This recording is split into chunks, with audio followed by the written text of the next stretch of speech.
Salut à tous, j'espère que vous allez bien. Aujourd'hui on se retrouve pour parler du chapitre 222 de Jujutsu Kaisen. Et cette semaine, en plus de faire la couverture du Weekly Shonen Jump, on aura également des révélations sur Yuki, sur Tengen, mais on verra aussi Kenjaku passer à l'action. Décidément, on le quitte plus, et c'est pas pour me déplaire car on aura plus de révélations sur la traque mortelle. Alors comme chaque semaine, la review sera découpée en 3 parties. Les 2 premières se concentreront sur Yuki et sur Tengen, et puis la dernière, elle se concentrera sur notre antagoniste préféré. Bon allez, ça suffit pour l'intro, c'est parti.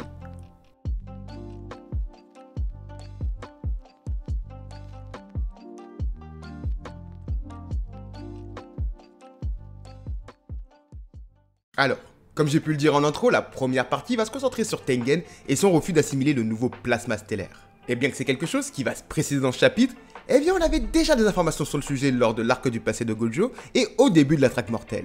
En effet, suite à l'assassinat de Riko par Toji, il semblait que l'évolution de Tengen était quelque chose d'inévitable.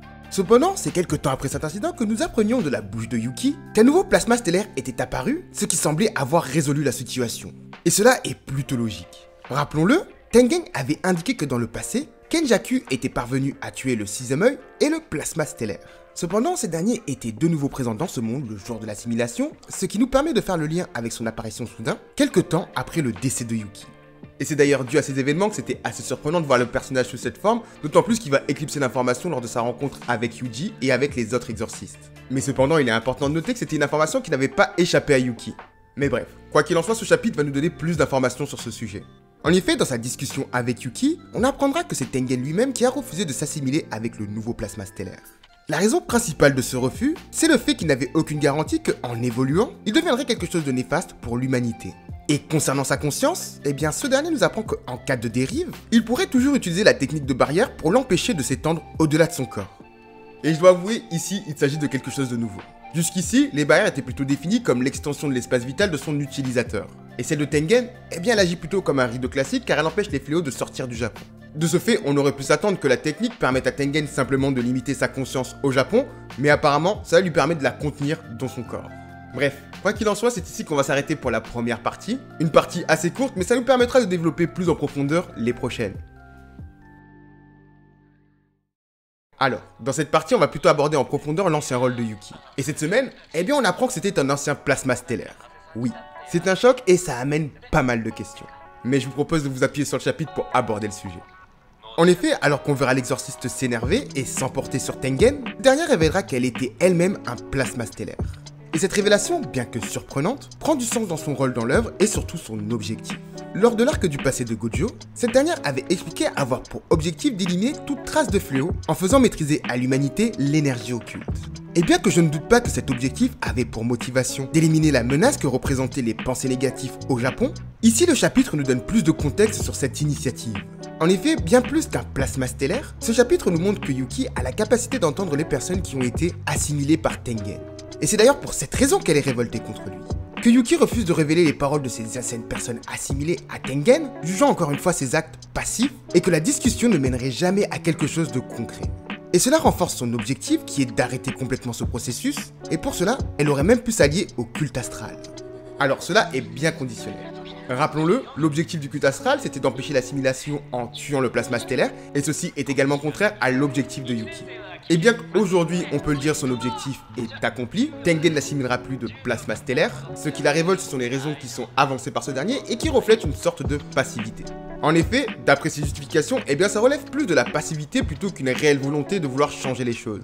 Et de plus, dans son discours, le sort réservé au plasma stellaire n'est absolument pas pris en compte. Et d'ailleurs, quelque chose que l'on peut noter, c'est que sa passivité et son choix de ne pas assimiler l'ancien plasma stellaire va pas mal aider les plans de Kenjaku. Mais bon, cet élément on l'abordera dans la 3e partie. En attendant, la question que l'on peut se poser est la suivante. Pourquoi Yuki n'a pas été assimilé par Tengen?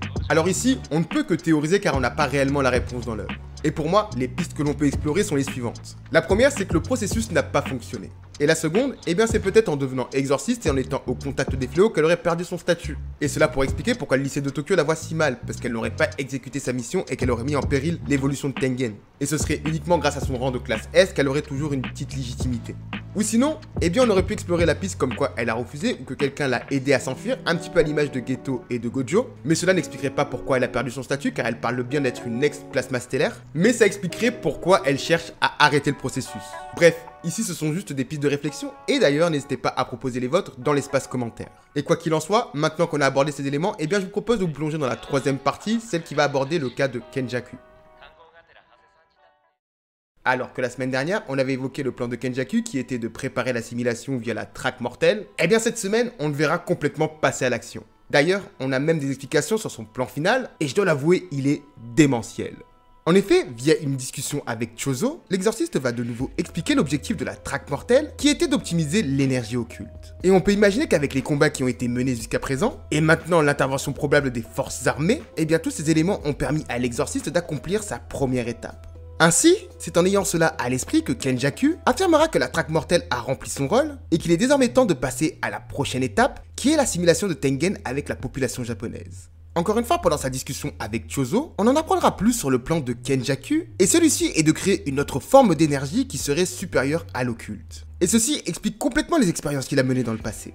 Ainsi, dans ce passage, l'antagoniste expliquera qu'il s'est intéressé aux exorcistes et aux fléaux depuis bien longtemps, et c'est en tant que Norito Shikamo que ce dernier a mené des expériences qui ont donné naissance à Chozo et à ses frères, et pour Yuji, eh bien, j'ose imaginer qu'il s'agit plutôt de quelque chose pour préparer la traque mortelle et pour qu'il puisse accueillir Sukuna.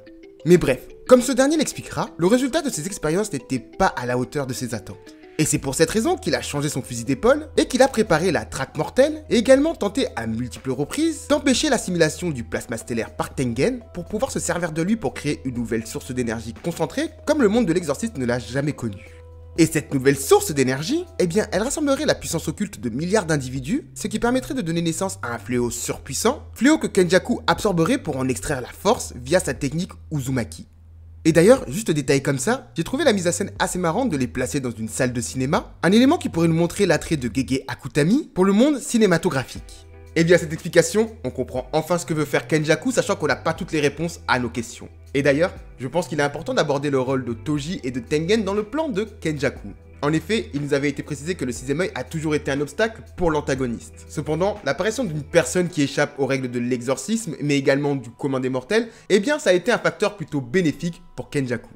Et je vais bien entendu parler de Toji. Et le choix de Tengen, eh ben il a pas vraiment arrangé les choses. En soi, il a décidé d'évoluer sans vraiment prendre en compte ce cas de figure. Enfin, s'il avait connaissance de la menace que pouvait représenter Kenjaku. Mais vu la connaissance qu'il a sur le sujet, eh bien je pense que oui. Et d'ailleurs, tout cela peut nous interroger sur le rôle de Maki. Est-ce qu'on peut imaginer qu'elle aura un rôle beaucoup plus important à jouer? Un rôle qui irait en la défaveur de Kenjaku? Eh bien cela, il va falloir patienter quelques chapitres avant de le découvrir. Mais bref, pour en revenir à Kenjaku, eh bien son plan le rendrait extrêmement dangereux. En effet, s'il parvenait à réaliser son plan, eh bien cela le placerait au-dessus de toute forme de vie, un petit peu comme on l'a abordé la semaine dernière. Et pour contrer cette menace, eh bien peut-être que les exorcistes n'auront pas d'autre choix que de libérer Gojo, même si je pense que ceci ne sera pas suffisant.